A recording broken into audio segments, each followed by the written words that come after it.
एक तरफ तेजस्वी यादव हैं, लालू यादव हैं, दूसरी तरफ मुस्लिम संगठनों को समर्थन देने का खुला ऐलान कर रहे हैं। तो इधर उत्तर प्रदेश के मुख्यमंत्री योगी आदित्यनाथ ने साफ शब्दों में कह दिया, वक्फ बिल में संशोधन होकर रहेगा और उसे समय की जरूरत भी बताया। उत्तर प्रदेश में लगभग 1,35,000 वक्फ संपत्तियां हैं, जिनमें 80 से 85% को अवैध तरीके से कब्जा कर घिरा गया। इसलिए वक्फ संशोधन बिल को योगी आदित्यनाथ समय की जरूरत बताते हैं।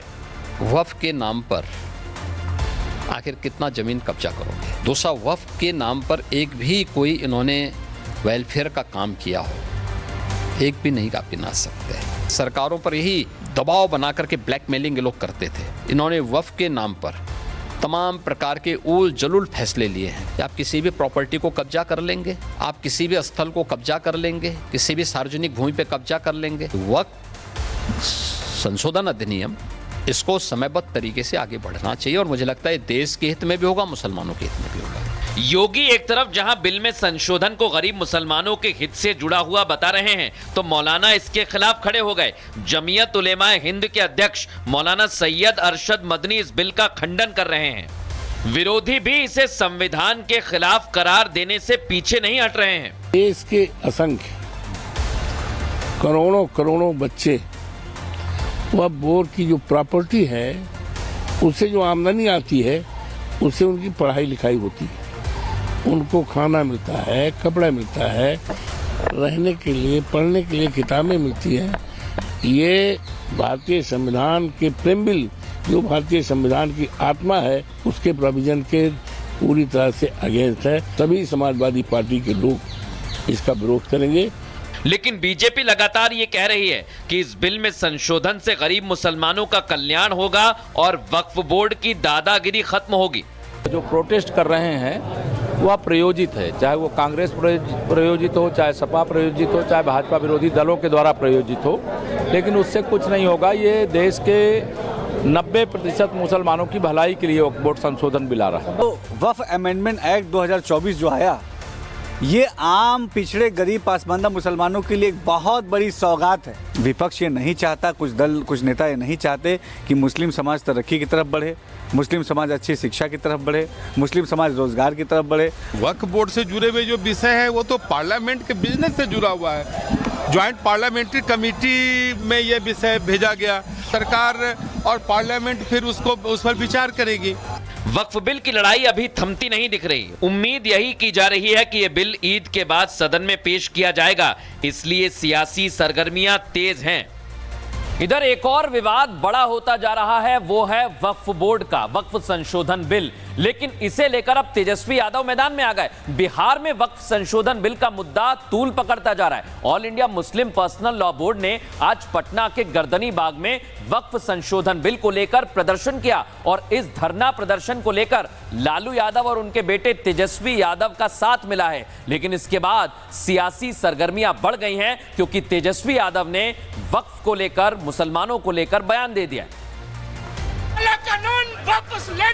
ईद उल फितर के बाद वक्फ संशोधन बिल पेश हो सकता है, इसलिए उससे पहले all India Muslim personal law board इस बिल के खिलाफ उतर गया है और इसे संविधान के लिए खतरा बता रहा है। पटना के गर्दनी बाग में all India Muslim personal law board के साथ मुस्लिम संगठन एकजुट होकर प्रदर्शन कर रहे हैं। भारी संख्या में मुस्लिम समुदाय के लोग हैं यहाँ पर, जो कि वक्फ अमेंडमेंट बिल को लेकर यहाँ पर प्रदर्शन कर रहे हैं कि संभवतः ईद के बाद यहाँ पर वक्फ अमेंडमेंट बिल को पेश किया जाएगा। ये देखिए, ये मंच है, यहाँ पर टॉप मुस्लिम लीडर्स जो हैं वो मौजूद हैं। जब हमारी टीम ने वहां जुटे मुसलमानों से बात की तो किसी को ये तक नहीं पता कि यहाँ पर हो क्या रहा है।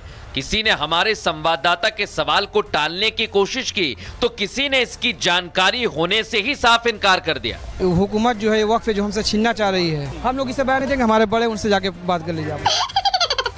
वही पता सुनने के लिए आए हैं, ये क्या सब हो रहा है वहाँ लगाइए, तो वहाँ पे लगा लीजिए। वो हजरत आ रहे हैं, हम लोग लाइव हजरत आ रहे हैं, हजरत से पूछ लीजिए ना। यानी प्रदर्शन हो रहा है, मुसलमान बड़ी संख्या में एक जगह पर इकट्ठा हो गए, लेकिन किसी को मुद्दा नहीं पता। मुस्लिम संगठनों के इस विरोध प्रदर्शन के दौरान मंच पर आरजेडी अध्यक्ष लालू यादव और उनके बेटे तेजस्वी यादव पहुंच गए, जिन्होंने मुसलमानों को पूरा समर्थन देने का ऐलान कर दिया। इस लड़ाई में आप लोग अगर एक कदम चलिएगा तो हम लोग 4 कदम चलने का काम करेंगे और इस कानून को रोकने का काम करेंगे। आप सब लोगों का शुक्रिया।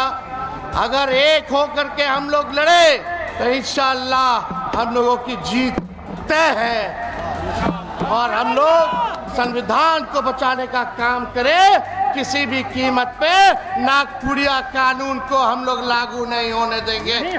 तेजस्वी ने वक्फ के खिलाफ मुसलमानों को एक होकर चलने की हुकार भरी तो बीजेपी इस पर हमलावर हो गई।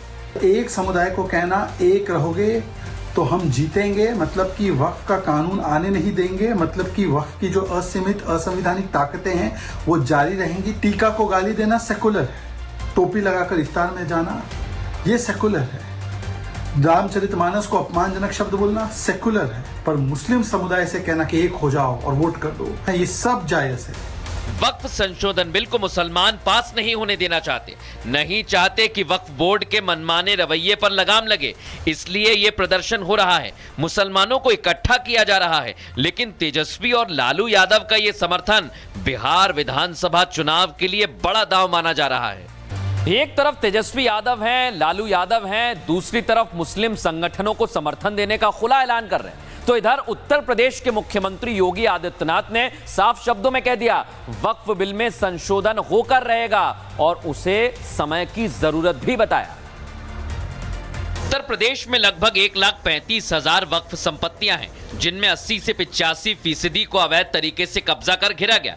इसलिए वक्फ संशोधन बिल को योगी आदित्यनाथ समय की जरूरत बताते हैं। वक्फ के नाम पर आखिर कितना जमीन कब्जा करोगे? दूसरा, वक्फ के नाम पर एक भी कोई इन्होंने वेलफेयर का काम किया हो, एक भी नहीं आप गिना सकते। सरकारों पर यही दबाव बना करके ब्लैकमेलिंग ये लोग करते थे। इन्होंने वक्फ के नाम पर तमाम प्रकार के उल जलूल फैसले लिए हैं कि आप किसी भी प्रॉपर्टी को कब्जा कर लेंगे, आप किसी भी स्थल को कब्जा कर लेंगे, किसी भी सार्वजनिक भूमि पे कब्जा कर लेंगे। वक्फ संशोधन अधिनियम इसको समयबद्ध तरीके से आगे बढ़ना चाहिए और मुझे लगता है देश के हित में भी होगा, मुसलमानों के हित में भी होगा।